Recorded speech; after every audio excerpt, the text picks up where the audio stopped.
As we've been reporting, Congress certified Donald Trump's second presidential victory on Monday. But 4 years ago, it was a different scene when Trump supporters stormed the U.S. Capitol in an attempt to overturn the results of the 2020 presidential election. The Justice Department reports about 140 Capitol police officers were assaulted in the January 6, 2021 attack. At least 5 officers died in the aftermath, including 4 by suicide. CBS News polling finds 19% of American adults approve of the actions of those who forced their way into the Capitol.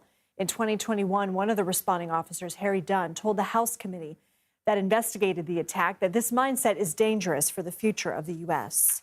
One of the scariest things about January 6th is that the people that were there, even to this day, think that they were right.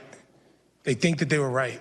And that makes for a scary recipe for the future of this country. Joining us now is former U.S. Capitol Police Officer Harry Dunn. In 2023, Biden gave Dunn the Presidential Citizens Medal, the second highest civilian award, for his role in protecting the Capitol on January 6th. Harry, thank you for being here. Take us back to that day, your role that day, what you saw, and how it changed you as a person. Sure. Well, like I said, thank you for having me on. The actions of those insurrectionists, those I called them terrorists before, there was one of the most documented crime scenes in the history of America. People saw what they saw. Police officers were being attacked. Police officers were being bloodied. It wasn't just about getting in there and wandering around and taking a tour of the Capitol. Look at the video that you're showing now. That is assaulting police officers. They aren't hitting a door. They aren't hitting the wall. They're hitting police officers. And just the fact that they talk about pardoning the individuals who are committing those violent acts right there, it's almost a gut punch. And contrast that with what we saw today. There was a lot of jubilation on the House floor. People were taking selfies, pumping fists, whereas 4 years ago today, they were hiding under the chairs and had gas masks on their heads and running in fear. And this was Republicans and Democrats. It wasn't just one party. It was everybody that made up the body of Congress. I want to get back to the idea of pardons in a second, but you become very outspoken against the Capitol attack. You testified before the House January 6th committee, publicly condemned President-elect Trump, campaigned for Vice President Harris. You ran for Congress in Maryland. How have your former colleagues reacted to you being so outspoken? Well, it's been mixed. You know, we let's be clear. There are a lot of people on police departments, even with the Capitol Police, that support Donald Trump. So, I mean, there's going to be a mix of people that are pushing back when you're pushing against their candidate. Even though And they're in support of the president-elect, though, they were there that day. Yeah, I was just about to say, yes, even those individuals. And it's unfortunate. I mean, Brian Sicknick, who lost his life because of the events of January 6th, was a Trump supporter. But he did his job that day. And they know good and well that it wasn't a day of love or peaceful protest. Now, there were people there who were peaceful, sure. But those aren't the people that we're talking about being pardoned right now.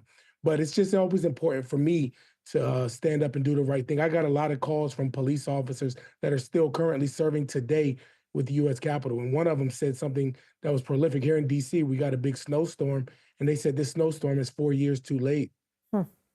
Interesting. So President-elect Trump says he wants to pardon the nearly 1,600 January 6 rioters who have been charged. He's also threatened to prosecute members of the January 6th committee, including former Representative Liz Cheney and now Senator Adam Schiff. What is your response to this? And you had just made a distinction between some of the people who entered the Capitol who weren't assaulting officers. Would you also oppose them being pardoned as well? Well, that's the thing. You got to look at these people. They're not sitting in prisons. A lot of them were given probation or given a fine or something. Yeah, they committed a crime, and the punishment fit the crime that they committed. People aren't sitting in jail for 4 and 5 years for trespassing in the Capitol. That's a false narrative. It's not even accurate at all. The people that are spending multiple years in jail, with the exception to the leaders of the Proud Boys and those Oath Keepers, they committed violent acts against police officers. And that's why they're in jail. They're not hostages. But Donald Trump it's the rhetoric that he's been saying from day one, that he said that he's going to pardon these individuals. He said that everything against him is a sham. It's a hoax. I mean, this isn't new. He talked about Hillary Clinton. Can you elaborate on why they're not hostages? They committed crimes and they're serving their punishments. I mean, hostages are the people that are in missing in from Israel right now. Those are the hostages, the people that are taken away from their families. These people didn't. These people committed crimes, and they're serving a punishment for their crimes. That's not the definition of being a hostage. You told the Washington Post we have to make sure the history isn't erased. What do you mean by that? And how do we make sure that doesn't happen, particularly when we've been talking about CBS polling that shows public sentiment over what happened on January 6th has shifted quite a bit in the last 4 years? Well, we're getting closer and closer to those individuals forgetting or whitewashing what happened that day. I mean, just as recently as today, you got members of Congress, members of the Senate that say, "Hey, let's move on from January 6th." And sure, I would love to move on, but not when the president or the president elect is spewing his rhetoric and falsehoods about what happened that day and what did not happen that day. It was not a day of love. It wasn't a peaceful protest. These people were there to stop the certification of the election because Donald Trump told them to. And that's not my opinion of the situation. Those are what they told us as they were attacking us, as they were storming the Capitol. And we heard a lot of that just move on from January 6th during the campaign season. But Harry Dunn, we are very appreciative to you for joining us on this day that we commemorate 4 years. Thank you. Thank you.